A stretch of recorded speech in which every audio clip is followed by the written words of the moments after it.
ओम नमो भगवते वासुदेवाय नमः। हरे कृष्णा। एक ऐसी शक्ति जो स्वयं भगवान विष्णु की ऊर्जा से उत्पन्न हुई है और जिन्होंने अधर्म के सबसे बड़े राक्षस का वध किया है।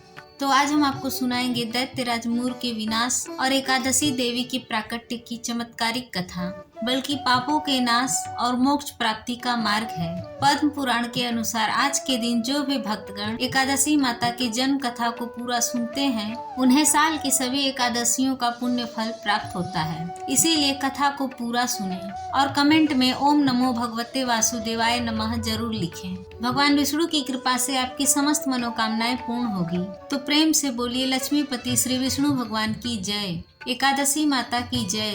प्राचीन काल में एक मूर नामक असुर था जो प्रजापति कश्यप की पुत्री दनु से उत्पन्न हुआ था।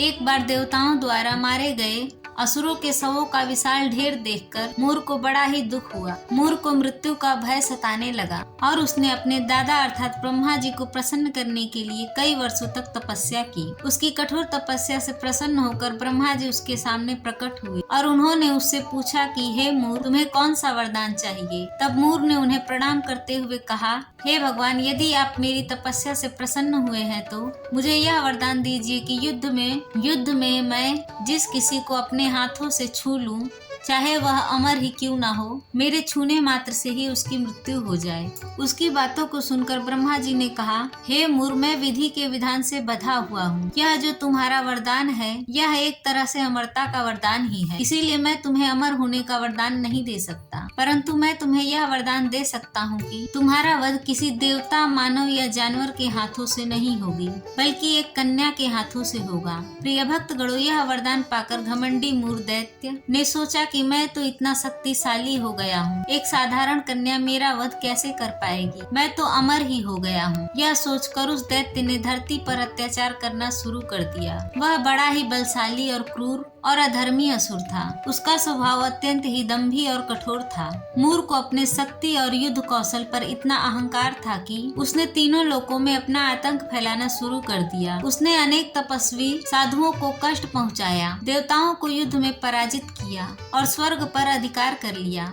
मूर ने यज्ञ, हवन और अन्य धार्मिक कृत्यों को बंद करवा दिया। उसके शासन काल में पृथ्वी पर धर्म, सत्य और सदाचार का हाहाकार हो गया। ऋषि मुनि और देवता जो पहले भगवान विष्णु का ध्यान और पूजा करते थे, अब मूर के भय से विचलित हो गए। दैत्यराज मूर के बढ़ते अत्याचारों से त्रस्त होकर देवता और ऋषि मुनिगण एकत्रित हुए और भगवान विष्णु के शरण में पहुँचे। उन्होंने भगवान विष्णु से कहा, हे प्रभु, आप सृष्टि के पालन करता हैं और धर्म की रक्षा करना आपका दायित्व है। मूरासुर ने स्वर्ग पर अधिकार कर लिया है और धर्म का विनाश कर रहा है। यज्ञ, हवन और तपस्या बाधित हो गई है।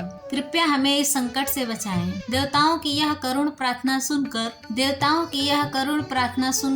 भगवान विष्णु को मूर पर बड़ा ही क्रोध आया। उन्होंने देवताओं को आश्वस्त करते हुए कहा, हे देवतागण, चिंता मत करिए, मैं शीघ्र ही दैत्यराज मूर का नाश करूंगा और धर्म की पुनः स्थापना करूंगा। अब भगवान विष्णु ने अपनी दिव्य शक्तियों से युक्त होकर मूरासुर के राज्य पर आक्रमण कर दिया। यह युद्ध केवल एक सामान्य युद्ध नहीं था, बल्कि यह धर्म और अधर्म के बीच का महासंग्राम था। मूरासुर एक असाधारण योद्धा था। वह अपने बल और कौशल और अस्त्र शस्त्रों के कारण भगवान विष्णु को कड़ी चुनौती दे रहा था। युद्ध कई वर्षों तक चलता रहा। भगवान विष्णु अपनी पूरी शक्ति से मूरासुर का सामना कर रहे थे, किंतु मूरासुर को भगवान शिव और ब्रह्मा जी से अमरता का वरदान प्राप्त था। इसके कारण वह बार बार युद्ध में मारा जाने के बाद पुनः जीवित हो जाता था और दोगुने उत्साह के साथ लड़ाई में जुट जाता था। प्रिय भक्तगणों, इस लंबे और थकान भरे युद्ध के बाद भगवान विष्णु ने कुछ समय के लिए विश्राम करने का निर्णय लिया। उन्होंने हिमालय पर्वत की एक गुफा में जाकर ध्यान मुद्रा में विश्राम करना प्रारंभ कर दिया। किंतु मूरासुर ने जब यह सुना कि भगवान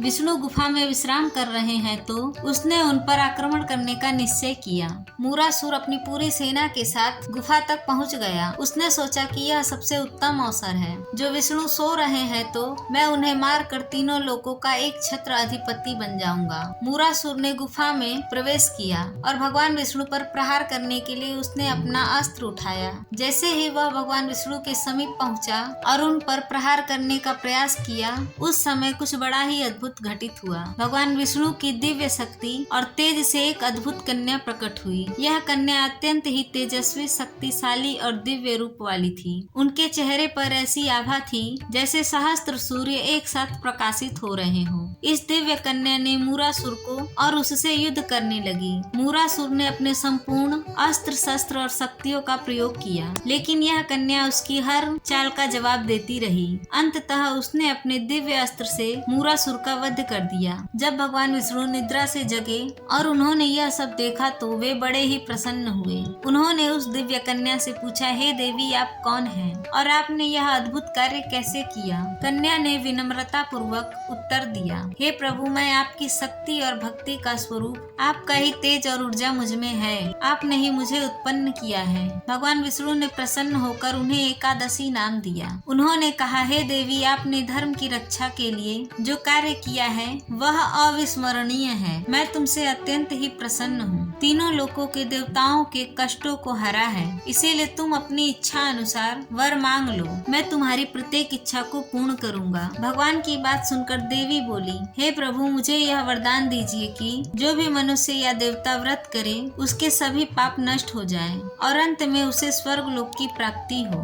मेरे व्रत का आधा फल रात्रि को मिले और आधा फल एक समय भोजन करने वाले को मिले, और जो श्रद्धालु भक्ति पूर्वक मेरे व्रत को करें वह निश्चय ही वैकुंठ लोक को प्राप्त करें। जो मनुष्य मेरे व्रत में दिन तथा रात्रि को एक बार भोजन करे वह धन धान्य से भरपूर रहे। कृपया करके मुझे ऐसा वरदान दीजिए। भगवान श्री हरि ने कहा, हे देवी, ऐसा ही होगा। आपके और मेरे भक्त एक ही होंगे और अंत में संसार में प्रसिद्धि को प्राप्त होकर मेरे लोक को जाएंगे। हे कल्याणी, तुम एकादशी को उत्पन्न हुई हो, इसीलिए तुम्हारा नाम एकादशी हुआ। क्योंकि तुम मेरे अंश से उत्पन्न हुई हो, इसीलिए संसार तुम्हें उत्पन्ना एकादशी के नाम से जानेगा। और जो मनुष्य इस दिन व्रत करेगा उसके समस्त पाप समूल नष्ट हो जाएंगे। तुम मेरे लिए अब तीज, अष्टमी, नवमी, चौदस से भी अधिक प्रिय हो।